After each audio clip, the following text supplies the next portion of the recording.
এবছর আরাফাতের রোজা কবে রাখবো? সুন্দর একটি প্রশ্ন করেছেন। এবছর আমরা আরাফাতের রোজা 16 তারিখ অর্থাৎ রবিবার দিন রাখবো। শনিবার দিবাগত রাত সাহারি খেয়ে আমরা রবিবার দিন রোজা রাখবো।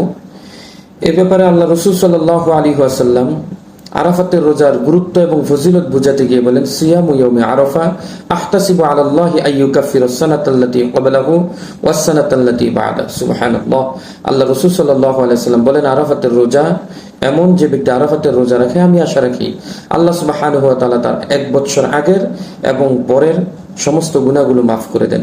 এখন প্রশ্ন হলো, আরাফাতের রোজা আমাদের দেশে 9 তারিখ জিলহজের 9 তারিখ রাখবো নাকি আরাফাতের দিন আমরা রোজা রাখবো?